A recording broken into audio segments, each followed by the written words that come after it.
Okay, so we will continue with supply analysis. ठीक है, तो हमने यहाँ पे फैक्टर्स को देखे, हमारे अजम्पशंस को देखे.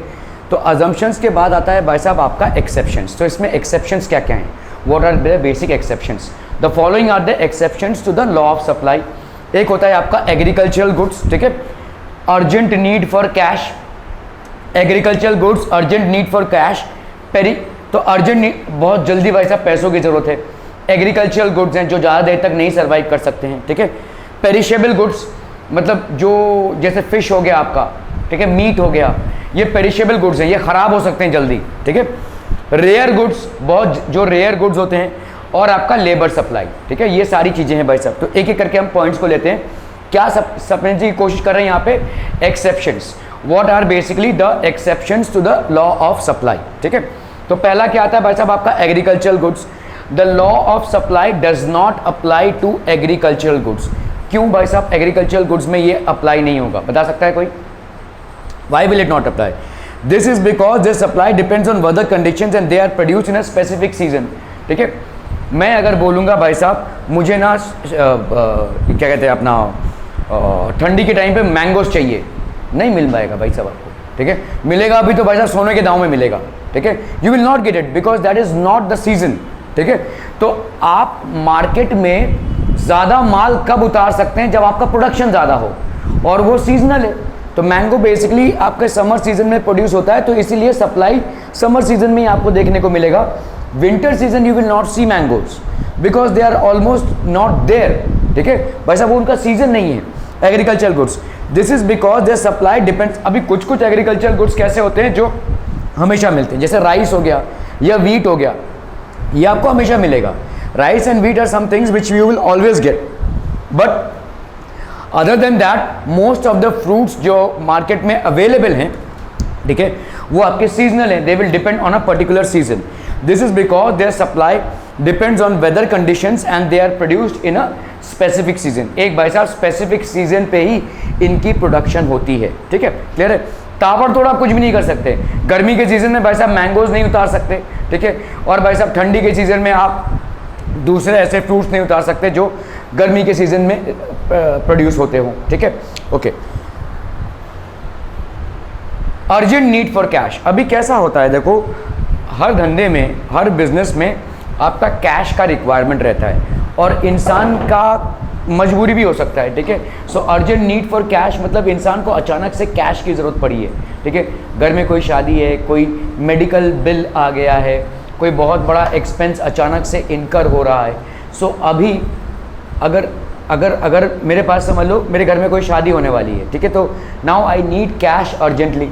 ठीक है, मेरे पास जो बिज़नेस है उसमें मेरा माल मैं स्टॉक में रख सकता हूँ और उसको सीज़न में उतार सकता हूँ. समझ लो मेरे गारमेंट्स का धंधा है, वो स्टॉक मेरे लिए क्या है, मैं सोच रहा हूँ कि दिवाली में उतारूँ, ज़्यादा पैसा कमाऊँगा. ठीक है, जहाँ पे हाई डिमांड हो. But for some reasons I need some urgent cash, so what I will do is I will release the stock. ये पर्सनल रीज़न है. ठीक है, because I need some urgent cash flow in, so I will prefer to launch the stocks right now in the market when they are in less demand but I will get my money back. ठीक है, तो ये urgent need for cash होता है. ठीक है, तो अ seller who is in urgent need of cash may supply more quantity even at lower price. ठीक है, तो जब क्वांटिटी की डिमांड नहीं है तब जब वो सप्लाई कर रहा है तो उसको जो मुनाफा होगा वो कम होगा. यही गारमेंट्स अगर मैं आपके फेस्टिवल सीजन में उतारता था मार्केट में, so I would have gained more. Simple logic है. लेकिन just because I need urgent cash this has to be done. कोई प्रॉपर्टी डीलिंग है, कोई अनएक्सपेक्टेड एक्सपेंस आ गया है, ठीक है, कोई चीज़ मेरा फंसा हुआ है जिसमें मेरे को पैसा लगेगा, कोई कॉन्ट्रैक्ट मुझे चाहिए जिसके लिए मुझे पैसे देने पड़ेंगे, तो तमाम चीज़ें हो सकती हैं. अचानक भयानक में जो ज़रूरतें आ जाती हैं, ठीक है, उसके लिए भाई साहब हम क्या करते हैं, सप्लाई के साथ कॉम्प्रोमाइज़ कर देते हैं. सप्लाई के साथ कॉम्प्रोमाइज़ कर देते हैं मतलब जो मेरे लिए अभी तक स्टॉक था वो मेरे लिए अभी क्या हो जाएगा, सप्लाई हो जाएगा. The things which were in stock for me to be release at a later or a future date to get more profit will now be sold now. ठीक है, okay. What else do we have, the price may even be below the market price. कभी कभी ऐसा भी हो सकता है कि भाई साहब जो मार्केट प्राइस है उससे कम में मैं बेच रहा हूँ just because I need some urgent cash. ठीक है, मैं शायद लॉस में नहीं बेच रहा हूँ लेकिन मार्केट में जो प्राइस चल रहा है उससे मैं कम में बेच रहा हूँ.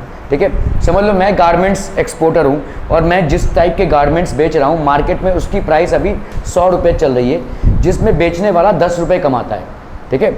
मतलब आइडियली मेरा कॉस्ट ऑफ प्रोडक्शन कितना है, 90 रुपीज़ है, मैं उससे नीचे तो नहीं बेच सकता। अभी राहुल मात्रे मेरा कॉम्पिटिटर है, वो भाई साहब 100 रुपये में बेच रहा है, मेरे को अभी अर्जेंट कैश की ज़रूरत है, तो मैं क्या करूँगा, मेरे गारमेंट्स 95 में बेचना चालू कर दूँगा, ठीक है। So customers from Rahul Matre will come to me, ठीक है। But I could have earn that 5 rupees more, but because I need urgent cash I am supplying at a lower price. Market price low मतलब ये नहीं है कि आप loss में बेच रहे हैं, मार्केट प्राइस से लोअर मतलब ये है कि जितना मार्केट प्राइस फिक्स हुआ है एक पर्टिकुलर कमोडिटी का, उससे आप कम में बेच रहे हैं, ठीक है। ओके, पेरिशेबल गुड्स, सब्जियां हो गई, मीट हो गया, ठीक है, डेयरी प्रोडक्ट्स हो गए, फिश हो गया, ये सारी चीज़ें जो हैं वो पेरिशेबल है, वो सड़ जाएंगी ज़्यादा दिन तक। आप इसको देखो, गारमेंट्स हैं, मैं भाई साहब पूरे साल भर रख सकता हूँ, पूरे साल भर रख सकता हूँ। गारमेंट्स हो गया, फर्नीचर हो गया, मैं पूरे साल भर रख सकता हूँ, ठीक है। थोड़ा सा मेंटेन करना पड़ेगा मुझे। तो ये सारी चीज़ें, जैसे ऑटोमोबाइल हो गया, ठीक है, कार्स हो गए, 2 व्हीलर्स हो गए, 4 व्हीलर्स हो गए, इन सबको मैं साल भर स्टॉक करके रख सकता हूँ, राइट। टीवी हो गया, फ्रिज हो गया, ये बिग टिकट आइटम्स जो हैं उनको हम साल भर रख सकते हैं। लेकिन ये जो छोटी मोटी चीज़ें हैं, जो खाने की चीज़ें हैं, जो पेरिशेबल हैं, उनको हम साल भर नहीं रख सकते। तो मैंने अगर बोला कि भाई साहब मैं इसको स्टॉक में रखता हूँ, जब डिमांड बढ़ेगा तब मैं इसको रिलीज़ करूँगा, तो वो नहीं होने वाला, ठीक है। दैट विल नॉट हैपन, ठीक है। So perishable goods need to be sold. In case of perishable goods the seller may supply more quantity even at lower prices in order to avoid losses. तो perishable goods में भाई साहब उसको वो सड़ जाएगा वो चीज़, उससे अच्छा तो भाई साहब अभी बेच देते हैं इसको, है ना। सड़ जाएगा तो कुछ नहीं मिलेगा, उससे अच्छा अभी बेच देते हैं। जहाँ मुझे 10 रुपये मिलने वाला था, शायद मुझे 5 ही मिल रहा है, but I need to sell it now because otherwise I will be at a bigger loss, I might lose the entire thing, ठीक है। क्लियर है। पेरिशेबल मतलब जैसे आपके खाने पीने की चीज़ें हो गई, ठीक है, आपके फ्रूट्स हो गए, वेजिटेबल्स हो गए, फिश हो गया, मीट हो गया, all these are perishable things, ठीक है। In case of perishable goods the seller may supply more quantity even at lower prices in order to avoid losses. Vegetables, fruit, bread, fish etcetera, ये क्या हो जाएंगे भाई साहब, पेरिशेबल थिंग्स हो गई, ठीक है। रेयर गुड्स, ठीक है, रेयर गुड्स जो होती हैं, the supply of rare goods can not be increase और decrease as per demand. Rare goods क्या होती है भाई साहब, जो यूनिक होती हैं, जैसे कॉइन्स हो गए आपके, ठीक है, जैसे ये सारे आपके एंटीक पीसेज हो गए, ये आपके रेयर गुड्स हैं। पेंटिंग्स हो गई, ठीक है, ये सारे आपके रेयर गुड्स हैं और इनका डिमांड या सप्लाई, देखो कभी आपने सोचा है पेंटिंग की बहुत डिमांड है, पेंटिंग की बहुत डिमांड है, नहीं ना भाई साहब। पेंटिंग भाई साहब वो फुर्सत में बनाई जाती है और उसको फुर्सत में बेचा जाता है, ठीक है, कोई डिमांड का प्रोडक्ट नहीं है वो। पेंटर अपने हिसाब से कुछ भी पेंट कर रहा है, ठीक है, उसकी बोली लगती है भाई साहब, उसका सेल होता है, ठीक है। तो it is not that the painting is in demand, ठीक है। आपने ऑर्डर देके पेंटिंग नहीं किया रहा है कि वो डिमांड में रहे, ठीक है। सो पेंटिंग्स जो होती हैं, जो आर्टिफैक्ट्स होते हैं, जो यूनिक चीज़ें होती हैं, ठीक है, ये इन चीज़ों की डिमांड प्राइस के ऊपर नहीं होती है, ठीक है। तो the supply of rare goods can not be increase और डिक्रीज एज पर डिमांड। इसको हम भाई साहब इंक्रीज या डिक्रीज नहीं कर सकते एज पर डिमांड, जो रेयर गुड्स होती हैं, ठीक है। Even if the price rises the supply remains fixed. समझ लो पेंटिंग की डिमांड अभी बढ़ गई है, ठीक है, पेंटिंग की डिमांड अभी बढ़ गई है, लेकिन आपका सप्लाई फिक्स्ड ही रहेगा ना, आर्टिस्ट तो नहीं बढ़ रहे ना, आर्टिस्ट तो वही रहेंगे। तो that is how things are, that is how things are, ठीक है। Okay, example rare coins, antique goods, rare paintings etcetera. ये तो भाई साहब जो बने हैं वही बने हैं ना, पहले से ही बने हुए ही हैं, ठीक है।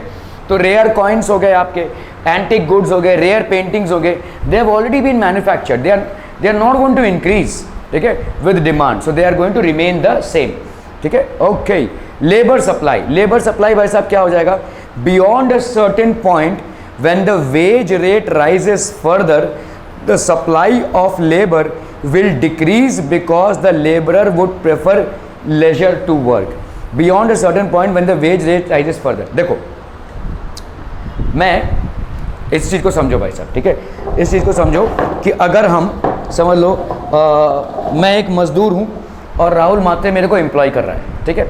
Rahul Matre is basically employing me for some labour work, कुछ पेंटिंग का काम है, कुछ भी है, तो वो मेरे को 100 मतलब लेट्स से कितना लेबर का रेट चल रहा है अभी, 500 600 700 जो भी है, लेट्स से 600 दे रहा है पर डे का, ठीक है, 600 पर डे का दे रहा है, तो उसने मेरा सैलरी इंक्रीज़ कर दिया, उसने बोला 700 देता हूँ मैं, 800 देता हूँ मैं, ठीक है, तो तू अगर 8 घंटे, तो अगर मैं 8 घंटे काम करूँगा तो वो मुझे 600 दे रहा है। वो बोल रहा है तू 7 घंटे और काम, 8 घंटे 9 घंटे काम करोगे तो मैं 700 दूंगा, तुम 10 घंटे काम करोगे तो मैं 800 दूंगा, ऐसा बोल रहा है वो। ठीक है, तो मैं क्या करूँगा, मैंने पहले तो जो फिक्स था वो 600 कमाया मैंने, 1 घंटा ज़्यादा काम किया तो 700 मिला, 1 घंटा और ज़्यादा काम किया तो मैं 800 मिला।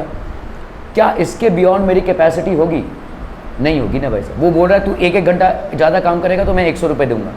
तो I will as a human potential I will not be able to extend myself beyond a certain limit. मुझे रेस्ट चाहिए, मुझे भाई साहब सोना है, खाना है, पीना है, ये सब काम करना है। तो ऐसा नहीं है कि भाई साहब वो जितना मेरे को पैसा देता जाएगा मेरा सप्लाई बढ़ता जाएगा।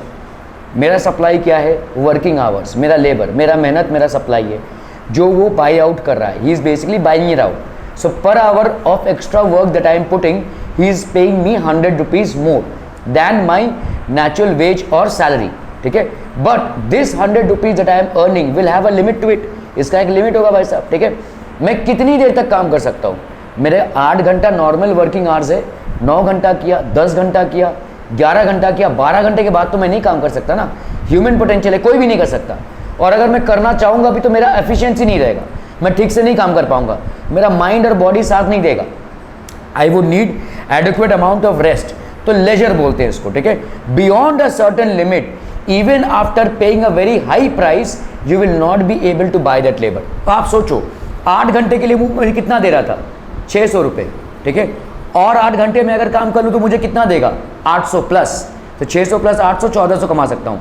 तो नॉर्मल 8 घंटे के काम के लिए मुझे 600 रुपये दे रहा था और एक्स्ट्रा 8 घंटे के काम के लिए मुझे कितना दे रहा है? 800। But will I be able to work that much? No, I will not be able to. So even if the price rises for labour beyond a certain limit you will not be able to provide the demand. ठीक है, even if the price rises, आप भाई साहब demand को fulfil नहीं कर पाएंगे।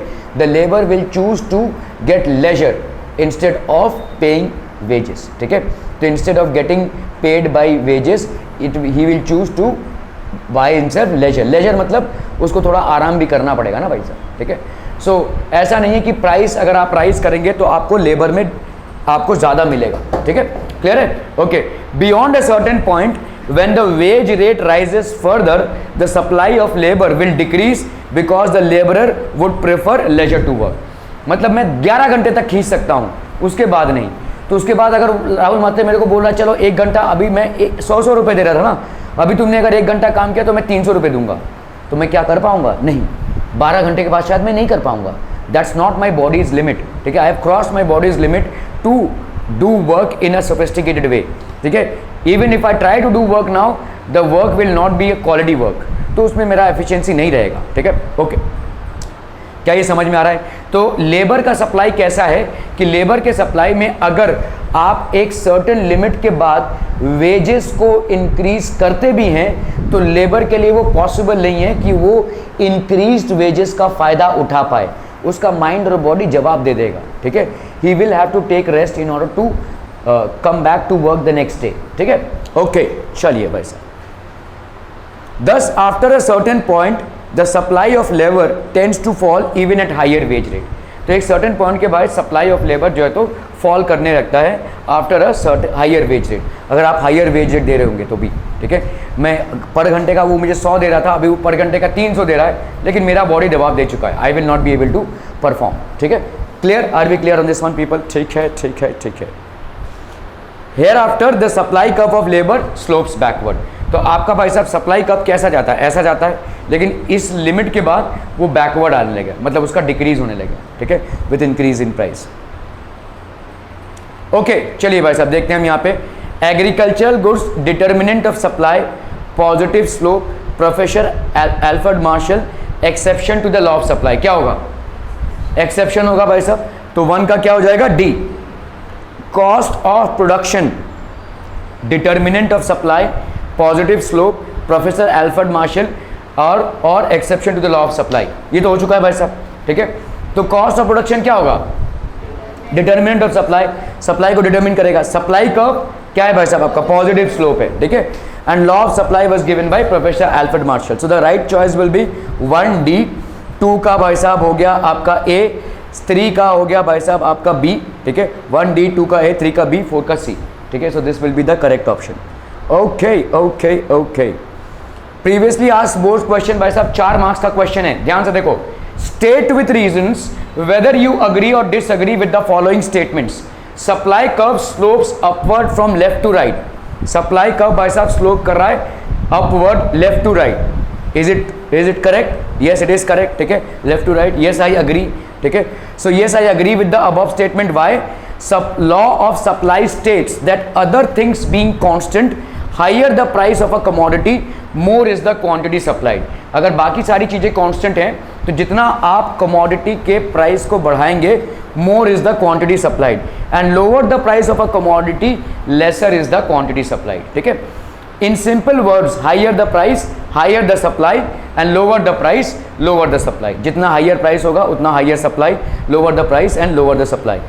There is direct relationship between price and quantity supplied. तो प्राइस और क्वांटिटी सप्लाइड में जब भी आपका पॉजिटिव स्लोप होता है तो ये आपका भाई साहब क्या इंडिकेट करता है? There is a direct relationship.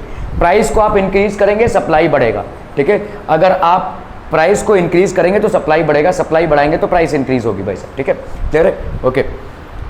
The supply curve graphically represents this relationship between price and supply. तो आपका सप्लाई कर्व क्या है? पॉजिटिव है and is moving upward from left to right, ठीक है, sloping upward from left to right and it's a positive slope. Clear है? Are we clear? Okay okay okay. State with reasons whether you agree or disagree with the following statements. There are no exceptions to the law of supply. ठीक है, 4 marks का question है भाई साहब, मार्च 2020 में पूछा गया है, ठीक है। There are no exceptions to the law of supply. I would disagree. There are exceptions. Exceptions like आपके perishable goods हो गए exceptions. What exceptions? Immediate need of money, urgent cash अगर रिक्वायरमेंट है, ठीक है, ये सारी चीज़ें हैं भाई साहब। एग्रीकल्चरल गुड्स हैं, ठीक है। Various exceptions to the law of supply, what are they? Obviously agricultural goods. The supply of agricultural goods depends on weather conditions. ये भाई साहब weather conditions पे depend करेंगी, ठीक है। And they are produced in a specific season. भाई साहब एक specific season पे इनका production होता है। उल्टे सीधे सीजन में आप उस दूसरे सीजन के चीज़ों को डिमांड नहीं कर सकते because they will not be in supply. In natural conditions are unfavorable, then agricultural productions will be less. अगर भाई साहब सूखा पड़ गया या बाढ़ आ गई, ठीक है, ये सारे कंडीशंस अगर होते हैं, आपके नेचुरल कंडीशंस अनफेवरेबल हो जाते हैं तो आपका एग्रीकल्चरल प्रोडक्शन इम्पैक्ट होता है, ठीक है। If natural conditions are unfavourable then agricultural production will be less. In such a case even if there is an increase in prices the supply can not be increase. तो यहाँ पे भाई साहब भले ही प्राइस इंक्रीज हो रहा हो लेकिन जो प्रोडक्शन होना था वही हुआ है, उससे ज़्यादा तो हुआ नहीं है, तो उससे ज़्यादा माल हम मार्केट में नहीं उतार सकते। अगर प्राइस आपका बढ़ भी रहा हो तो भी मार्केट में हम ज़्यादा माल नहीं उतार सकते क्योंकि माल ही आपका उतना नहीं है, ठीक है। Urgent need for cash, a seller who is in urgent need of cash may supply more quantity even at lower prices. भाई साहब वो ज़्यादा क्वांटिटी सप्लाई करेगा at lower prices, the price may even be below the market price. इस कदर वो supply, इस कदर अगर उसको पैसों की ज़रूरत है तो वो मार्केट प्राइस के बिलो जाकर भाई साहब सप्लाई करना चालू कर देगा, ठीक है। पेरिशेबल गुड्स, जो गुड्स भाई साहब सर्वाइव नहीं करेंगे, in case of perishable goods the seller may supply more quantity even at lower prices in order to avoid losses, ठीक है। तो ज़्यादा क्वांटिटी सप्लाई करेगा at lower prices in order to avoid losses. Vegetables, fruits, bread, fish etcetera, ये सब आपके क्या हो गया भाई साहब? Perishable goods. रेयर गुड्स हो सकते हैं भाई साहब। The supply of rare goods can not be increase और डिक्रीज एज पर डिमांड। जो रेयर गुड्स हैं, एंटिक पीसेज हैं, ठीक है, they can not be increase और decrease as per demand. Even if the price rises the supply will remain fixed. अगर आपका price rise भी हुआ तो भी आपका क्या हो जाएगा? सप्लाई आपका फिक्स्ड ही रहेगा। Rare coins, antique goods, rare paintings etcetera, ये सारी चीज़ें हो गई भाई साहब, ठीक है। तो ये आपके क्या हो जाएंगे भाई साहब? These will be exceptions to the law of supply. These are all exceptions, मतलब इस पे लॉ ऑफ सप्लाई काम नहीं कर रहा है। मतलब कैसा है? लॉ ऑफ सप्लाई क्या बोल रहा है भाई साहब? प्राइस राइज होगा तो सप्लाई ज़्यादा होगा, लेकिन इन क्षेत्रों में आपका ये, या इन केसेस में आपका ये लॉ ऑफ सप्लाई काम नहीं करेगा, ठीक है। Okay, explain determinants of supply, ठीक है। The following are the determinants of supply. देखो क्वेश्चन रिपीट हुआ है अक्टूबर 2015, 16 एंड मार्च 2019 में, ठीक है। तो what are the determinants of supply? Price of commodity पहला है भाई साहब, ठीक है। कितने प्राइस का चीज़ है, तो जितना ज़्यादा प्राइस बढ़ेगा उतना ज़्यादा सप्लाई बढ़ेगा। तो price of the commodity is the main determinant of the supply. Determinant मतलब कैसे आप तय करेंगे कितना सप्लाई करना है, तो प्राइस पे डिपेंड करता है। जितना ज़्यादा प्राइस होगा उतना ज़्यादा मुनाफे का स्कोप होगा, ठीक है। Price of the commodity, natural conditions, state of technology, future expectations about price, infrastructure facility, government policy, ठीक है। अगर नेचुरल कंडीशंस आपके फेवरेबल हुए तो आपके प्राइस नीचे जाएंगे, नेचुरल कंडीशंस अगर अनफेवरेबल हुए तो प्राइस बढ़ेगा भाई साहब, ठीक है। तो मतलब सप्लाई भी इंपैक्ट हो जाएगा वैसे ही। नेचुरल कंडीशंस अगर अनफेवरेबल हुए तो आपका सप्लाई रुक जाएगा, ठीक है। स्टेट ऑफ टेक्नोलॉजी, जितना आपका टेक्नोलॉजी आप यूज़ करेंगे, ठीक है, जितने टेक्नोलॉजी को स्कूल यूज़ कर सकते हैं हम भाई साहब, उतना सप्लाई भी बढ़ेगा। The more you use technology, जैसे अगर समझ लो कोई हाथ से कपड़ा बुन रहा है और कोई मशीन से कपड़े प्रोड्यूस हो रहे हैं, तो टेक्नोलॉजी को यूज़ करते हुए आप ज़्यादा सप्लाई कर सकते हो। जो हाथ से कपड़ा बुन रहा है वो कम कपड़ा बुन पाएगा, ठीक है। फ्यूचर एक्सपेक्टेशंस अबाउट प्राइस, अगर मुझे लग रहा है कि भाई साहब आने वाले समय में 5-6 महीनों में इस प्रोडक्ट का प्राइस कम होने वाला है, तो मैं क्या करूँगा, मार्केट में ज़्यादा सप्लाई करूँगा। और अगर मुझे लग रहा है कि आने वाले 5-6 महीनों में इस प्रोडक्ट का प्राइस हाई होने वाला है, तब मैं माल को दबा दूंगा, ठीक है। फिर जैसे ही ये प्राइस राइज होगा तब मैं इसको छोड़ूंगा, ठीक है। So that will B basically the determinant. Okay, infrastructural facility, आपका ट्रांसपोर्ट जितना ईजी होगा, इंफ्रास्ट्रक्चर, कम्युनिकेशन, ये सब जितना आपका अच्छा रहेगा उतना आपका सप्लाई बढ़ेगा। आपको अगर भाई साहब बोला जाए कि एक गांव में आपको कोई 10 क्विंटल अनाज पहुंचाना है और उस गांव में भाई साहब ट्रक नहीं जा सकता, उस गांव में भाई साहब बैलगाड़ी ही चलती है और बैलगाड़ी कहीं भी अटक सकती है, तो आप भेजोगे क्या भाई साहब? आपका 10 क्विंटल अनाज रिस्क में है क्योंकि वहाँ पे रास्ता नहीं है, वहाँ पे पहुँचेंगे कैसे, ये सब आप सोचेंगे, राइट। अगर infrastructure facility, roads, transport, communication ये अच्छा हो, then you will not think, then you will supply the commodity, ठीक है। तो इंफ्रास्ट्रक्चर फैसिलिटी हो गई। गवर्नमेंटल पॉलिसी, गवर्नमेंट की पॉलिसी भाई साहब, अगर गवर्नमेंट ने बहुत ज़्यादा टैक्स लगा दिया हो तो आप देखेंगे कि सप्लाई बढ़ाना है या कम करना है, ठीक है। गवर्नमेंट ने लो टैक्स लगाया है तो अलग अलग प्रोडक्ट्स पे भाई साहब टैक्सेस होते हैं, ठीक है। Okay, cost of production, government किस बिजनेस को फेवर कर रहा है और किस बिजनेस को नहीं। जैसे अल्कोहल की इंडस्ट्री सबसे प्रॉफिट मेकिंग इंडस्ट्री है, लेकिन क्या आप देख रहे हो सब खोल पाते हैं? वो नहीं खोल पाते। उसके लिए मोटे पैसे की ज़रूरत है, कॉन्टैक्ट्स की ज़रूरत है, बहुत सारा काम आपको करवाना पड़ेगा, तब जाकर उस फैक्ट्री को आप खोल सकते हैं, या जो भी है, ठीक है। अदर फैक्टर्स तो है भाई साहब, आपका कॉस्ट ऑफ प्रोडक्शन क्या है, अदर फैक्टर्स, ये सारे आपके डिटर्मिनेंट्स हो गए। State and explain the law of supply with exceptions. The law of supply states that other things being constant, higher the price of a commodity, more is the quantity supplied. अगर बाकी सारी चीज़ें constant रहीं तो जितना ज़्यादा price होगा commodity का, more quantity will be supplied, and lower the price of a commodity, less is the quantity supplied. जितना भाई साहब प्राइस कमोडिटी का लेस होगा, lesser will be the quantity supplied. तो यहाँ पे क्या हो जाएंगे भाई साहब, following are the exceptions to the law of supply. Agricultural goods, ठीक है, urgent need for cash, perishable goods, rare goods and labour supply, ठीक है। तो आपने देखा एग्रीकल्चरल गुड्स भाई साहब इम्पैक्ट हो सकते हैं नेचुरल कंडीशन से, ठीक है। हो सकता है कि डिमांड बहुत ज़्यादा हो लेकिन अच्छा एग्रीकल्चर नहीं हो पाया तो हम सप्लाई नहीं कर पाएंगे, ठीक है। अर्जेंट नीड फॉर कैश, अगर बहुत ज़्यादा रिक्वायरमेंट अचानक भयानक में प्रोड्यूसर को आ गई तो वो माल उतार देगा मार्केट में, even at a lower price than the market price. Perishable goods, जिसको हम ज़्यादा देर तक स्टोर नहीं कर सकते, फ्यूचर में हम उसको सेल करेंगे तब तक स्टोर नहीं रहेगा, ये इसको भी हम मार्केट में उतार देंगे। रेयर गुड्स, एंटीक पीसेस हो गए, पेंटिंग्स हो गए, ये सारी चीज़ों को भी भाई साहब हम जैसे जैसे डिमांड इंक्रीज होगा तो वैसा वैसा सप्लाई नहीं कर सकते। लेबर सप्लाई, लेबर सप्लाई आपने देखा कि beyond a certain limit, even if you are paying a higher wage rate, you will see that there is a decrease in the labour supply, ठीक है। जैसे एक ऑफिस है भाई साहब, 1 2 3 4 5 6 7 8 लोग हैं यहाँ पे, ठीक है। मैंने बोल दिया भाई साहब आज 8 घंटे के काम के तो आपको जो पगार मिलता है वो मिलेगा ही, ठीक है। और अगर आपने और 5 घंटा काम किया तो 8 घंटे में जितना मिलता है उतना पैसा मिल जाएगा आपको। तो आपको क्या लगता है सबके सब रुकेंगे? नहीं रुकेंगे भाई साहब, सबकी अलग अलग लाइफ है, ठीक है, सबके अलग अलग प्लान्स हैं, ठीक है। विद तो आप समझ लो, मैं अगर आपको मतलब 8 घंटे के 1000 रुपये दे रहा हूँ और बोल रहा हूँ कि अगले 4 घंटे आपने काम किया, चलो 4 घंटे, उसके भी आपको 1000 मिलेंगे, ठीक है। तो शायद कोई रुक जाए, लेकिन रुकने की पॉसिबिलिटी बहुत कम होगी। People will prefer to have their leisure and spend time with their family, get some rest, regenerate and come back to work again rather than slogging here, right? तो यही होगा भाई साहब। तो मैंने क्या किया भाई साहब, जो पगार मैं 8 घंटे के लिए दे रहा था वही पगार मैं 4 घंटे के लिए दे रहा हूँ, मैंने डबल कर दिया, ठीक है, लेकिन फिर भी लोग नहीं रुकेंगे, people will not stay back, maybe 1 or 2 will stay back, बाकी विल लीव, ठीक है। So in spite of increasing the wage rate beyond a certain limit, I am not seeing more hours put up or more labour put up, ठीक है, okay, clear है। सो ये हो गया आपका labour supply. Variation in supply meaning when the supply of a commodity falls or rises, when the supply of a commodity falls or rises solely due to change in its price, सिर्फ price में change हुआ है, इसके वजह से उसका supply ऊपर गया है या नीचे आया है, while other factors affecting supply remain constant, it is called variation in supply।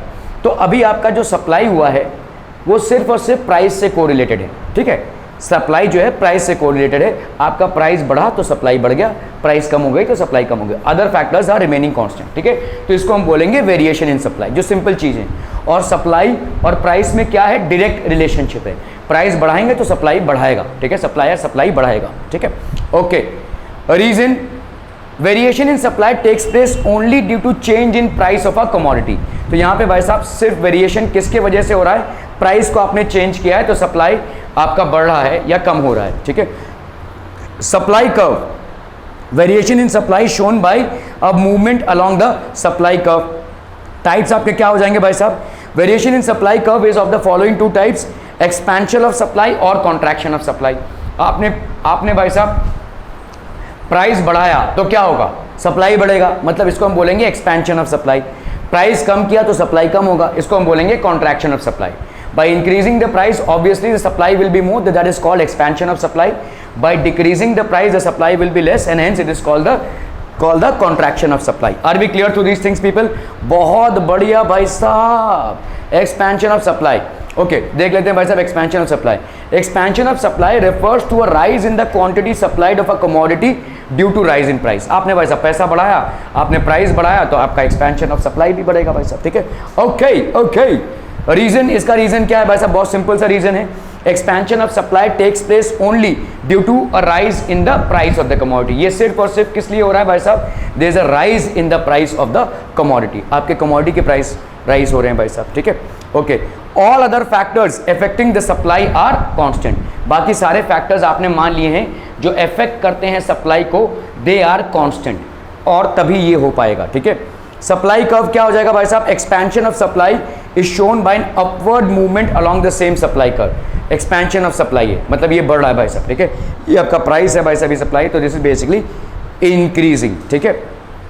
Representation देख लीजिए यहाँ पे, ये आपका प्राइस है और ये हो गया आपका क्वांटिटी सप्लाइड, तो अगर आपका प्राइस बढ़ रहा है तो quantity supplied is also increasing, so this is called expansion. अभी देखो पहले क्या था, आपका प्राइस P1 जब था तो आपका सप्लाइड कहाँ पे था, Q1, और आप कहाँ पे थे, एट अ पॉइंट ए पे थे, ठीक है। Now when the price is increase to P2, the supply is increase from Q1 to Q2। Now where are you, you are at B, तो A से आप B में मूव कर गए, तो ये देखिए ये हो गया expansion, this is expansion in the supply curve, ठीक है। S is basically the supply curve, और एक्सपेंशन या एक्सटेंशन क्या हो जाएगा, ये AB, ठीक है। A was basically the point at which P1 price was generating Q1 amount of quantity supplied by the supplier. It increases to P2. Now it is Q2 the amount or the quantity supplied by the supplier at a higher price. So इनका conversion कहाँ पे हो रहा है भाई साहब, B. So if you are seeing A से भाई साहब B तक आपका क्या हो गया, expansion of supply along the supply curve. तो ये हो गया आपका supply curve SS, and AB is basically the extension or expansion of supply, ठीक है, okay. When the price rises from P1 to P2, the quantity supplied also rises from Q1 to Q2. तो price rise जब होता है P1 से P2 तक, तो quantity supplied also rises from Q1 to Q2। Okay. Contraction of supply मतलब ये क्या हो जाएगा, उल्टा, प्राइस फॉल होगा, क्वांटिटी सप्लाइड, तो आपका अगर अब देखो, अभी अगर मैं बोल रहा हूँ एक्सपेंशन ऑफ सप्लाई, तो वो किधर जाएगा, मतलब इधर जाएगा, और कॉन्ट्रैक्शन किधर आएगा, इधर आएगा, नीचे आएगा, समझ में आ रहा है ये, ठीक है, ओके। सो आपका भाई साहब ये हो गया, contraction of supply refers to the fall in quantity supplied of a commodity due to the fall in its price. So let's look at this people, contraction of supply takes place only due to fall in price of a commodity, other things remaining constant. भाई साहब दूसरे चीज़ों को मत ठूसो, इसमें सिर्फ price को ठूसना है। प्राइस के गिरने के वजह से हमने सप्लाई को कम कर दिया है, ठीक है। सप्लायर है, एग्रीकल्चरल है, अर्जेंट नीड फॉर कैश है, ये सब नहीं आएगा इसमें। अदर फैक्टर्स रिमेनिंग कांस्टेंट, ठीक है। तो यहाँ पे क्या हो जाएगा भाई साहब, all other factors affecting the supply are assumed to be constant, ठीक है। So contraction of supply, supply curve क्या हो जाएगा भाई साहब आपका, contraction of supply is shown by a downward movement along the same supply curve. तो अभी कैसे गए आप, देखो इधर से इधर गए एक्सपेंशन में, तो कॉन्ट्रैक्शन में इधर से नीचे आओगे आप, ठीक है, क्योंकि आपकी सप्लाई कम हो जाएगी क्योंकि प्राइस कम हो गया है, ठीक है। So your supply will be getting less. तो आपका देखो यहाँ पे आपका प्राइस क्या था P1, और इस प्राइस P1 पे कितना सप्लाई कर रहे थे आप, Q1। The price has drop from P1 to P2, so your Q1 has dropped to Q2. So now what will happen, your convergence point was B, now it is changing to A. तो SS तो आपका हो गया भाई साहब supply curve, AB is contraction of supply, decrease, ठीक है। तो AB is contraction of supply। यही चीज को अगर हम ऊपर लेते थे तो क्या होता था, expansion of supply, ठीक है। जो पिछली बार हमने लिया वो था expansion of supply and this is contraction of supply. This is assumed to happen under the sequence of all other things remaining constant. Price rise, demand rise, supply rise, expansion of supply, price fall, supply fall, and hence this is called contraction of supply. There? Okay. When the price falls from P1 to P2, the supply falls from Q1 to Q2. Okay, okay. This downward movement of the supply curve from point B to A represents contraction of supply. ये क्या हो जाएगा भाई साहब आपका, contraction of supply. बहुत बढ़िया भाई साहब। Change in supply meaning when the supply of a commodity increases or decreases due to change in other factors. अभी हमने क्या किया था भाई साहब, वेरिएशन इन सप्लाई और change in supply, there are two things. Variation in supply क्या है, सप्लाई का ऊपर नीचे होना as per price, other factors remaining constant. और चेंज इन सप्लाई क्या है भाई साहब, कमोडिटी इनकी due to change in other factors while it's price remaining constant. समझ में आ रहा है। Variation in supply is what, आपके प्राइस के ऊपर नीचे के वजह से आपका सप्लाई ऊपर नीचे हो रहा है, अदर थिंग्स रिमेनिंग कांस्टेंट। और चेंज इन सप्लाई मतलब आपका भाई साहब सप्लाई ऊपर नीचे हो रहा है due to other factors, price constant है। तीन चीजें हैं, price, supply and other factors. यहाँ पे आपका प्राइस और सप्लाई, तो अदर फैक्टर्स भाई साहब कांस्टेंट हो गया। तो प्राइस बढ़ रहा है तो सप्लाई बढ़ रहा है, प्राइस कम हो रहा है तो सप्लाई कम हो रहा है। यहाँ पे प्राइस सप्लाई और अदर फैक्टर्स है, यहाँ पे भाई साहब प्राइस कांस्टेंट हो गई, ठीक है। अभी सप्लाई और अदर फैक्टर्स है, अदर फैक्टर्स से आप सप्लाई को डिटरमिन कर रहे हैं। तो वेरिएशन और चेंज मतलब समझ में आ रहा है। वेरिएशन में आपका क्या कांस्टेंट हो जाएगा, अदर फैक्टर्स, प्राइस और सप्लाई में गेम चल रहा है। और चेंज इन सप्लाई में क्या हो जाएगा, प्राइस कांस्टेंट हो जाएगा आपका और अदर फैक्टर्स और सप्लाई में गेम चलेगा, ठीक है। Okay, so when the supply of a commodity increases or decreases due to a change in other factors while its price remains constant, it is known as change in supply.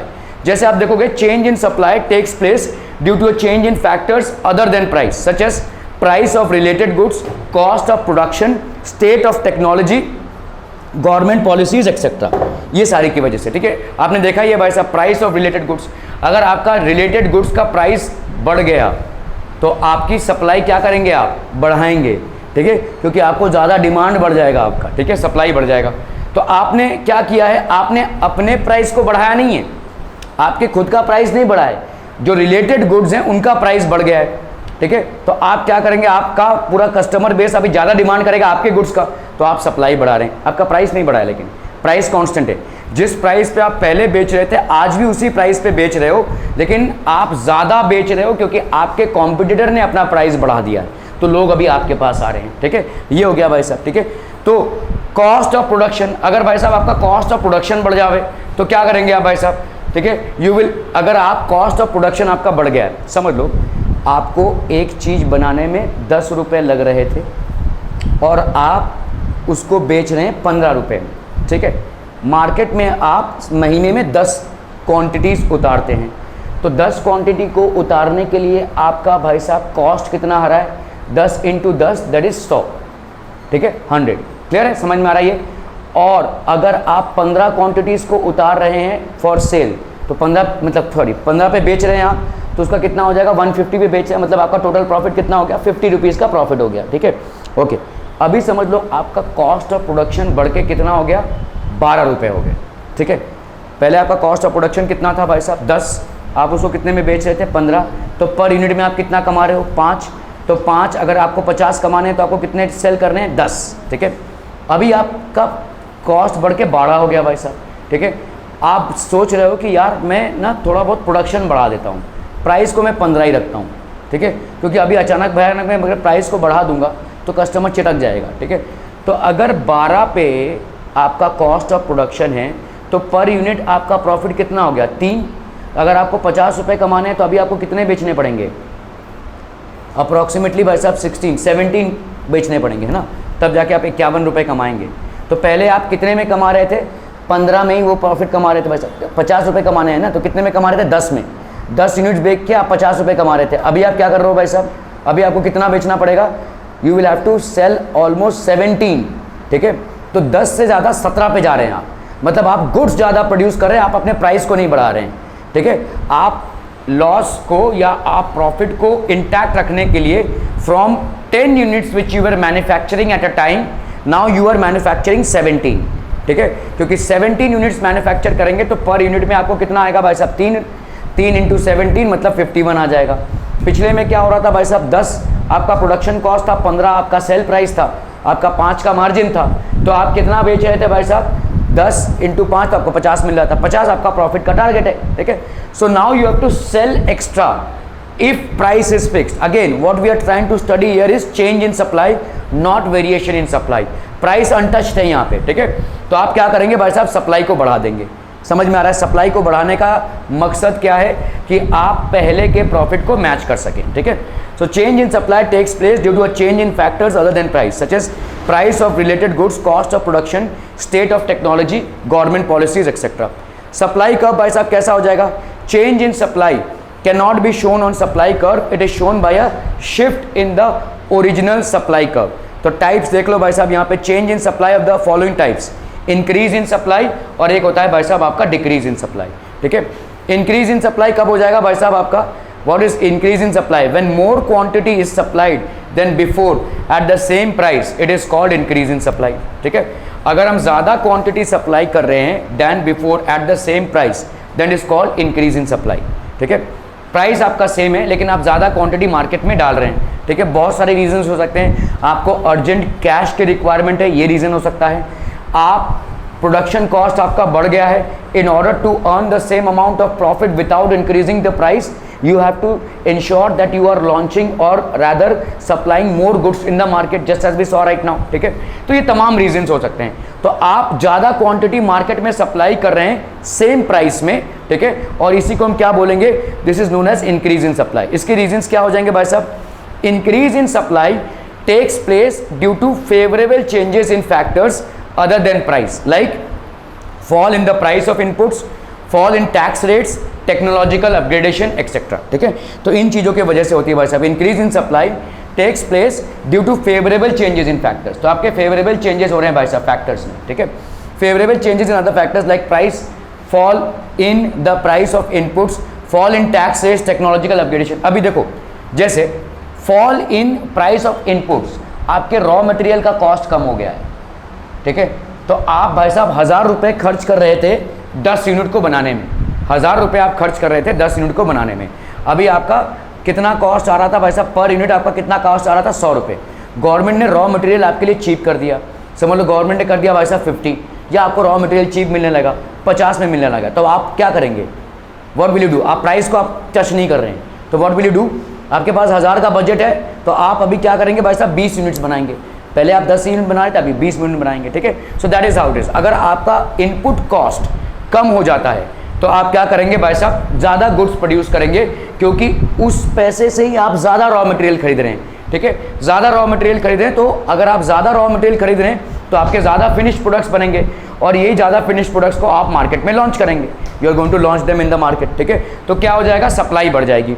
Fall in tax rates, आपका भाई साहब government ने अगर tax को कम कर दिया अचानक भयानक में, ठीक है, तो आप भाई साहब ज़्यादा सप्लाई करेंगे।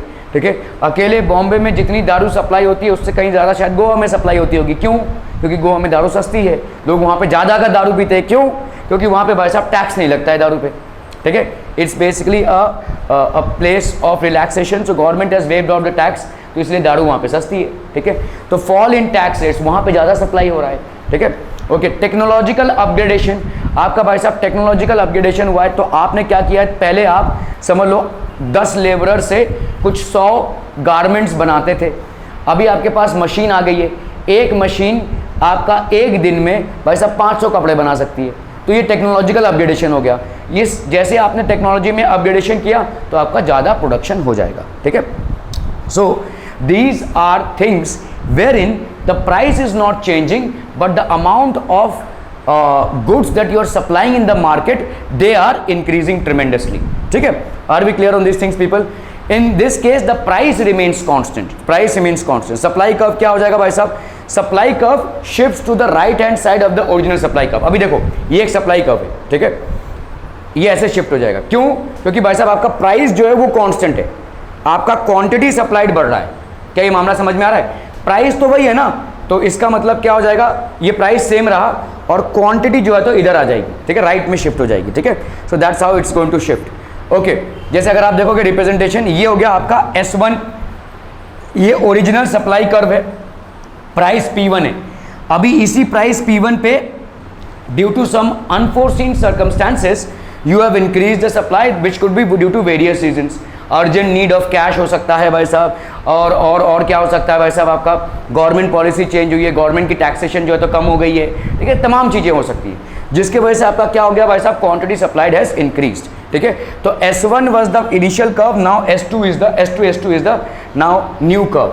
सो what has happened, the quantity that is being supplied by you has increased in spite of the fact that the price remains the same. Are we clear on this one people? बहुत बढ़िया भाई साहब।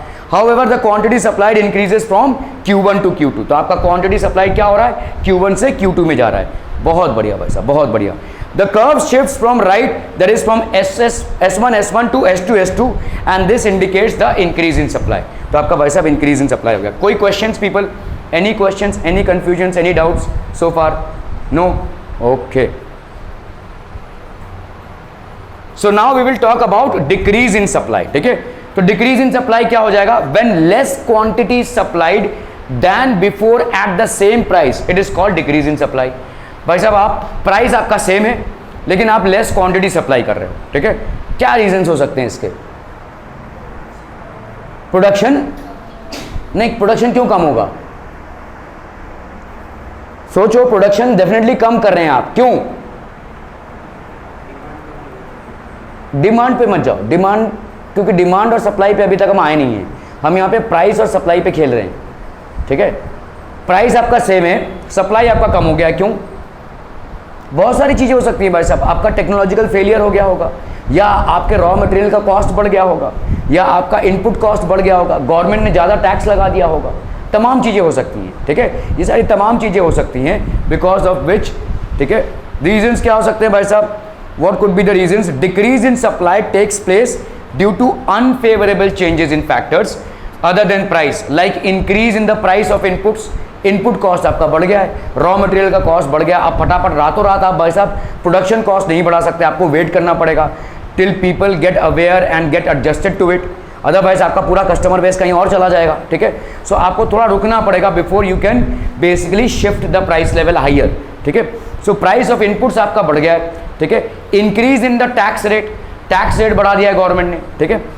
Outdated technology, आपका technology fail हो गया भाई साहब, ठीक है। माइक्रोसॉफ्ट 10 चल रहा है, 11 चल रहा है, आ गया भाई साहब, पहले विंडोज़ 98 हुआ करता था, तो अपग्रेडेशन हो रहा है भाई साहब। अभी कोई पीसी पे विंडोज़ 98 पे थोड़ी ना काम करेगा, ठीक है, जो भी करेगा 10 या 11 पे करेगा, ठीक है। सो आपके भाई साहब चेंज हो रहे हैं, आउटडेटेड टेक्नोलॉजी पे आप काम नहीं कर सकते, ठीक है। स्ट्राइक्स बाई वर्कर्स, कोई और अनफेवरेबल मतलब आपके मिल में या आपके फैक्ट्री में भाई साहब वर्कर्स ने स्ट्राइक कर दिया, ठीक है। सो इसके वजह से भी आपका प्रोडक्शन ड्रॉप हो सकता है। So there is no drop or increase in price, the price remains unchanged, however there is a drop in the supply and these could be the reasons, unfavourable circumstances, ये सारे आपके unfavourable circumstances हैं, ठीक है।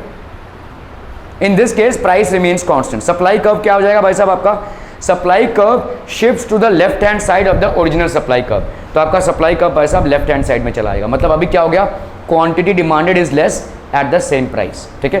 Quantity demanded is less at the same price. देख लेते हैं भाई साहब इसका। Now this is basically the original supply curve, it shift towards this side S2 S2, why? Because quantity demanded is less at the same price, ठीक है। So the price of the commodity remains constant at P1, however the quantity supplied decreases from Q2 to Q1. तो quantity supplied आपका क्या हो जाएगा? Decreases from Q2 to Q1. The supply curve shifts to left, that is from S1 S1 to S2 S2, and this indicates a decrease in supply. The producer or entrepreneur has to use various inputs like raw material, labor, capital, etc. in order to produce goods, ठीक है। ये सारी चीज़ों को उसको use करना है भाई साहब। क्या क्या? रॉ मटेरियल यूज़ करेगा, लेबर यूज़ करेगा, कैपिटल मतलब उसका खुद का पैसा, टू प्रोड्यूस गुड्स, ये सब आपके क्या हो गए? इनपुट्स, ठीक है।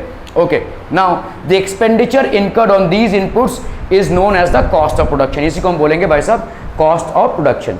जो भी उसका पैसा जा रहा है इन सारी चीज़ों में, वो आपका हो जाएगा cost of production. Okay, there are 3 types of cost: total cost, average cost, marginal cost, ठीक है। ये आपके 3 कॉस्ट हो गए। टोटल कॉस्ट, तो टोटल कॉस्ट देख लेते हैं भाई साहब क्या हो जाएगा। Total cost is the total expenditure incurred by a firm on the factors of production, ठीक है। कितना टोटल एक्सपेंडिचर हुआ है on the factors of production, जैसे रॉ मटेरियल हो गया, लेबर सप्लाई हो गया, इन सब चीज़ों पे कितना टोटल कॉस्ट हुआ है, ठीक है। Total cost is the sum total of fix cost that is TFC and total variable cost that is TVC। Total cost is total fix cost plus total variable cost. अभी भाई साहब आपका total fix cost क्या है? इतने labour को तो पगार देनी ही देनी है, इतने रॉ मटेरियल पे मेरे को पैसा देना ही देना है, इतना तो रेंट मुझे देना ही देना है जिस जगह पे मैं काम करवा रहा हूँ, ठीक है। ये सारे आपके, इतनी इलेक्ट्रिसिटी बिल तो मेरे को देनी ही देनी है। तो ये आपके फिक्स कॉस्ट हो गए। वेरिएबल कॉस्ट होते हैं भाई साहब ऊपर नीचे होते हैं जो, ठीक है, जिनको हम थोड़ा सा ट्विस्ट एंड ट्वीक कर सकते हैं। ये आपका वेरिएबल कॉस्ट हो गया, ठीक है। ओके, सो एवरेज कॉस्ट क्या हो जाएगा भाई साहब? Average cost refers to the cost of production per unit. एक चीज को प्रोड्यूस करने के लिए आपका कितना पैसा जा रहा है, ठीक है। What is the amount that you are spending to produce 1 unit. Shark Tank देखता था कोई? कभी नहीं देखा है? बिग बॉस से तुम निकले ही नहीं भाई साहब। शार्क टैंक में अगर आप देखोगे ना तो आपको बहुत सारे वो सवाल करते थे। Basically they used to come for investment, ठीक है। ये अपने बिजनेस मॉड्यूल को आपको उनके सामने प्रेजेंट करना पड़ता था and they used to invest in you, देख कर कि आपके बिजनेस में कितना दम है। तो उसमें भाई साहब आपका ये सवाल एक बहुत नेचुरली पूछा जाता था, आपका average cost of production per unit कितना है, ठीक है, आपका टर्नओवर कितना है, ये तमाम चीज़ें थी, लेकिन ये वाला भी पूछा जाता था, ठीक है। एक यूनिट को प्रोड्यूस करने में आप कितना पैसा खर्च करते हो, ठीक है। इसमें आपका लेबर आता है, रॉ मटेरियल आता है, रेंट आता है, ये सारी चीज़ों को देखना पड़ेगा आपको। It is calculated by dividing total cost by total quantity of production. तो एवरेज कॉस्ट क्या हो जाएगा? Total cost upon total quantity, ठीक है। कितना टोटल कॉस्ट है और कितनी टोटल क्वांटिटी ऑफ गुड्स है। मार्जिनल कॉस्ट क्या होगा भाई साहब? Marginal cost is the additional cost incurred for producing extra unit of the commodity. Total cost से थोड़ा सा ज़्यादा होगा आपका मार्जिनल कॉस्ट। मतलब आपने 10 प्रोड्यूस किए, 10 में इतना खर्चा आया, अभी कस्टमर आपसे 2 और मांग रहा है, लेकिन उस 2 को प्रोड्यूस करने के लिए आपको बहुत ज़्यादा खर्चा आ जाएगा। तो मार्जिनल कॉस्ट मतलब एक यूनिट एक्स्ट्रा प्रोड्यूस करने में कितना खर्चा आ रहा है, ठीक है। एक यूनिट एक्स्ट्रा प्रोड्यूस करने में कितना खर्चा आ रहा है। आपका स्कूल है, ठीक है, कितने स्टूडेंट्स हैं आपके, मतलब एक बैच में 80 एक क्लास में 80 बच्चे हैं। क्या बात कर रहा है? एक सेक्शन में 80 बच्चे? हाँ हाँ, एक क्लास में 100 बच्चे बैठते हैं। ओके, ठीक है, ओके, 100 बच्चे बैठ रहे हैं एक क्लास में, एक टीचर पढ़ा रहा है और 100 बच्चे बैठे हुए हैं। ओके ओके, चलिए, तो अभी हम सोच रहे हैं कि यहाँ पे समझ लो 100 बच्चे बैठे हुए हैं और एक टीचर पढ़ा रहा है, तो 100 बच्चों की एक फ़ीस होगी। एक टीचर को भाई साहब इतने बच्चे को पढ़ाना पड़ रहा है, तो एक और बच्चा सही, कोई ज़्यादा इंक्रीज़ होगा क्या? आपका इलेक्ट्रिसिटी भी वही लगेगा, आपका टीचर का नॉलेज भी वही लग रहा है, बोर्ड भी वही लग रहा है, तो you are hardly incurring any additional cost. समझ में आ रहा है? तो मतलब अगर स्कूल में बना दिया कि बस 100 का ही बैच होगा, तो 101 में कोई फ़र्क नहीं पड़ेगा, या 105 तक कोई फ़र्क नहीं पड़ेगा, है ना। हाँ, अगर उससे ज़्यादा होगा तो शायद फ़र्क पड़ेगा, ठीक है। तो इसीलिए बोला जाता है कि एडिशनल यूनिट, ठीक है, एडिशनल यूनिट। आप कभी दूध लेने जाते हो, खुले दूध, ठीक है, वो पैकेट में डालता है, थोड़ा सा और डाल देता है कि नहीं, थोड़ा सा ज़्यादा ही डाल देता है। आपने पाव किलो लिया, मतलब आधा लीटर लिया, तो थोड़ा सा और ज़्यादा डाल देगा। लोग बोलते ही हैं तो उन लोग डाल ही देते हैं भाई साहब। पानी पूरी खाने जाते हैं, कितने मिलती हैं, एक में कितना मिलता है, 10, 6, तो मतलब एक वो सूखा पूरी भी दे देता है एडिशनल, है ना। तो ये सारी चीज़ें क्या हैं, व्हाट आर दीज बेसिकली, इसमें उनका कोई ज़्यादा एडिशनल कॉस्ट नहीं लग रहा है, ठीक है, दे हैव ऑलरेडी कैलकुलेटेड इट, ठीक है। हाँ, अगर आप बोलेंगे 5 सूखा पूरी चाहिए तो बोलेगा भाई साहब आगे देख लो, ठीक है, तो वो फ्री में तो नहीं मिलेगा, आप भाई साहब इसका पैसा दे दो, ठीक है। तो एडिशनल जो एक यूनिट आप प्रोड्यूस कर रहे हैं उस पर आपका कितना कॉस्ट जा रहा है, ठीक है। एक जैसे मैं अगर देखो भाई साहब ये बेंच देख रहा हूँ, एवरेज एक बेंच को प्रोड्यूस करने में 4000 रुपये जा रहे हैं। तो अभी अगर मैंने 10 बेंच बनाया तो वो थोड़ी ना मेरे को 11वां फ्री में दे देगा, 11वां बेंच बना के नहीं दे देगा। हाँ, मैंने अगर भाई साहब 6 पानी पूरी खाई तो 1 सूखा पूरी वो दे देगा, उतना बचता है उसका, ठीक है। तो मार्जिनल कॉस्ट क्या होता है कि एक एक्स्ट्रा यूनिट के प्रोडक्शन में कितना कॉस्ट और ज़्यादा लग रहा है, ठीक है, that is called marginal. Marginal cost is the additional cost incurred for producing extra unit of the commodity. In other words, it is the net addition to the total cost by producing one extra. देखो इसको देखो, marginal cost is equal to total cost minus total cost till n minus 1. देखो इसको देखो ऐसे समझो, ठीक है, समझो समझो समझो। यहाँ पे क्या है भाई साहब, marginal cost of the nth one will be equal to, ठीक है। यहाँ पे क्या आया भाई साहब आपका, देखो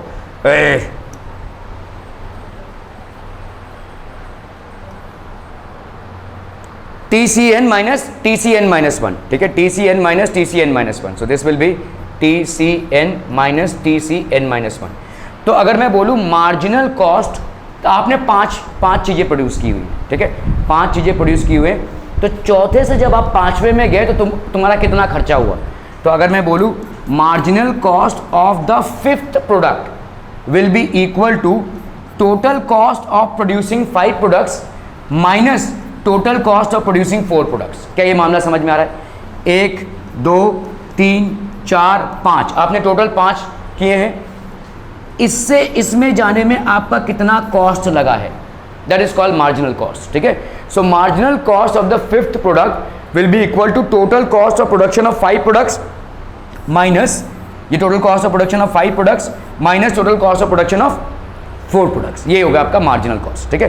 this is basically marginal cost.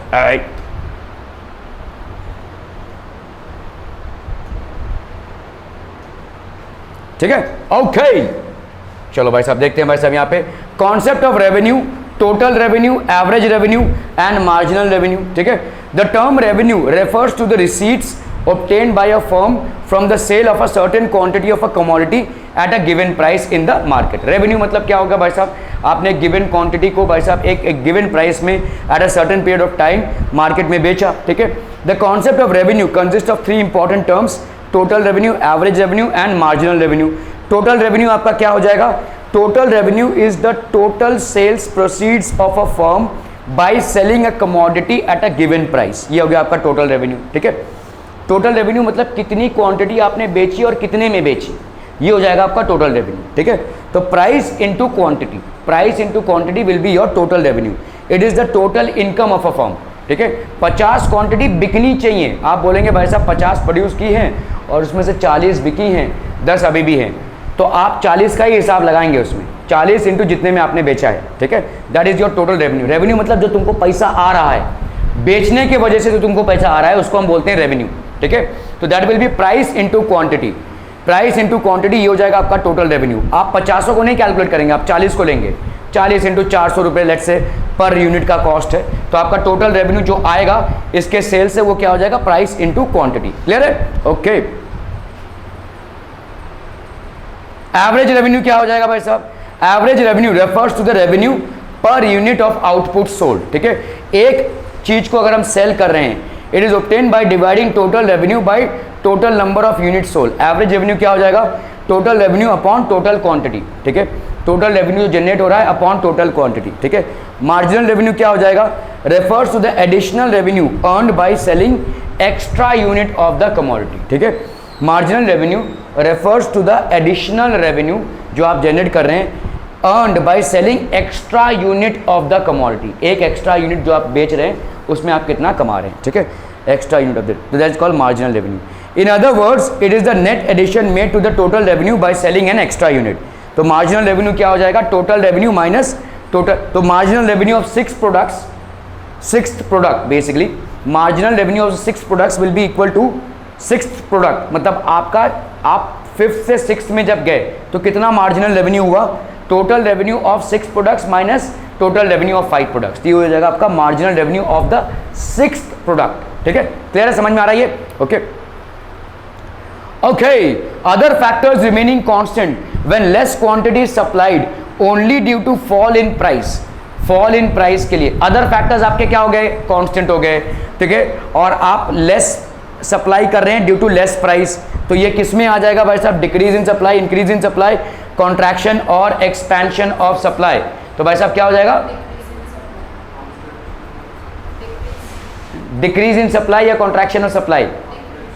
Contraction in supply होगा, क्योंकि आपका देखो प्राइस फॉल हो रहा है, प्राइस फॉल हो रहा है, तो प्राइस आपका फॉल हो रहा है, तो this will be considered as, तो यहाँ पे प्राइस चेंज हो रहा है. ठीक है, दो चीजें पढ़ी ना आपने, एक होगा वेरिएशन और एक होगा क्या? चेंज. वेरिएशन में क्या होगा? प्राइस ऊपर नीचे होगा और सप्लाई भी ऊपर नीचे होगा. चेंज में आपका प्राइस फिक्स हो जाएगा. यहाँ पे आपका क्या हो रहा है भाई साहब? प्राइस चेंज हो रहा है ना, तो आपने देखा भाई साहब ये कर्व है, तो इधर चला जाएगा अगर एक्सपेंशन हो रहा है, इधर आ जाएगा अगर कॉन्ट्रैक्शन हो रहा है. तो यहाँ पे क्या हो जाएगा भाई साहब? Contraction of supply. ठीक है, not decrease in supply. Decrease in supply कब होगा? जब आपका प्राइस फिक्स्ड है. डिक्रीज इन सप्लाई कब होगा? जब आपका प्राइस फिक्स्ड है, अदर फैक्टर्स में उथल पुथल मच रही है. ठीक है, समझ में आ रहा है ये? Okay. Net addition made to the total revenue by selling an extra unit of a commodity is marginal revenue, marginal cost, total revenue, average revenue. Marginal revenue, बहुत बढ़िया. ठीक है, okay. When supply curve is upward sloping, its slope is positive, negative, first positive then negative, 0. When supply curve is upward sloping, ऐसे जा रहा है भाई साहब, सप्लाई कर्व ऊपर की तरफ जा रहा है. Its slope is positive, negative, first positive then negative और 0. पॉजिटिव होगा भाई साहब, वो बढ़ रहा है ना, जो चीज भाई साहब प्राइस के बढ़ने से आपकी बढ़ रही है तो वो पॉजिटिव हो जाएगी. That will be clearly positive भाई साहब. ठीक है, okay. Expansion of supply is to upward movement along same supply curve is to increase in supply. Expansion of supply, upward movement along same supply curve, increase in supply is to, देखो देखो देखो, expansion of supply मतलब क्या हो गया? Upward movement along the same supply curve, increase in supply. Expansion of supply से क्या जुड़ रहा है भाई साहब? Increase in supply, upward movement along the same supply curve, तो मतलब क्या होगा? इंक्रीज इन सप्लाई क्यों होगा? इंक्रीज इन प्राइस की वजह से होगा भाई साहब. ठीक है, rightward shift in the supply curve, तो आपका भाई साहब rightward shift in the supply curve. क्या समझ में आ रहा है? देखो देखो, एक्सपेंशन ऑफ सप्लाई मतलब देखो क्या है, प्राइस जब आपका चेंज हो रहा है तो सप्लाई चेंज हो रहा है, तो इसको हम बोलेंगे एक्सपेंशन. और जब आपका प्राइस गिर रहा है तो सप्लाई गिर रही है, इसको बोलेंगे हम कॉन्ट्रैक्शन. तो expansion of supply will be correlated to upward movement along the same supply curve. ये कब होगा? वेरिएशन ऑफ सप्लाई में. चेंज ऑफ सप्लाई में क्या होगा? प्राइस आपका सेम रहेगा. Increase in supply, increase in supply अगर होगा तो क्या हो रहा है? प्राइस आपका सेम है, शिफ्ट, राइटवर्ड शिफ्ट. अगर आपका डिक्रीज इन सप्लाई तो लेफ्टवर्ड शिफ्ट. क्या ये समझ में आ रहा है? ये चेंज आपका किसको रिप्रेजेंट कर रहा है? Variation in supply. ये चेंज आपको किसको रिप्रेजेंट कर रहा है? Change in supply. क्लियर है, समझ में आ रहा है ये? ठीक है, rightward shift in the supply curve. Total cost is to TFC plus TVC. ठीक है, total vector cost plus to average cost. भाई साहब क्या हो जाएगा? What will be average cost? Total cost upon total TQ. ठीक है, okay. Demand curve dash supply curve upward. Demand curve आपका क्या हो जाएगा भाई साहब? Demand curve is to dash supply curve. अगर आपका अपवर्ड हुआ तो अपवर्ड ही होगा ना भाई साहब, डाउनवर्ड होगा, सॉरी. डिमांड और सप्लाई आपका भाई साहब, ठीक है, डिमांड कर्व आपका डाउनवर्ड होगा, सप्लाई कर्व अगर आपका अपवर्ड है तो. ठीक है, demand curve will be downward. Expansion of supply. ठीक है, ये मेरे को समझ में नहीं आया यार, डिमांड कर्व डाउनवर्ड कैसे हो जाएगा? डिमांड कर्व, हाँ बताओ डाउनवर्ड कैसे होगा? बताओ बताओ बताओ, वाई इज इट डाउनवर्ड? ये समझ में आएगा? देखो सप्लाई कर्व अपवर्ड है नॉर्मल सर्कमस्टेंसेज में, other factors remaining constant. Supply curve आपका अपवर्ड कब होगा? कब होगा? नॉर्मल सर्कमस्टेंसेज में, जब प्राइस बढ़ेगा, राइट? प्राइस बढ़ेगा तो क्या होगा? सप्लाई बढ़ेगा। प्राइस कम होगा तो सप्लाई कम होगा नॉर्मल सर्कमस्टेंसेज में। तो what does supply curve upward means? It means that the price has increased, और जब प्राइस इंक्रीज होता है तो डिमांड के साथ क्या होता है? डिमांड गिरता है भाई साहब, तो इसलिए डिमांड डाउनवर्ड होगा। क्लियर है? समझ में आ रही है? That's how it is correlated. So supply curve upward trend increase, मतलब it is indicating a price rise, and if there is a price rise obviously the demand curve is going to fall. ठीक है? Expansion of supply, price rises, contraction of supply, price क्या हो जाएगा भाई साहब? आपका fall हो जाएगा। ठीक है? क्योंकि ये प्राइस के साथ कोरिलेटेड है। ठीक है? प्राइस के तौर, इस चेंज को हम क्या बोलते हैं? Variation of supply. ठीक है? जब आपका प्राइस कांस्टेंट हो जाता है तो उसको हम क्या बोलेंगे? Change of supply. ठीक है? Okay, price falls. ठीक है?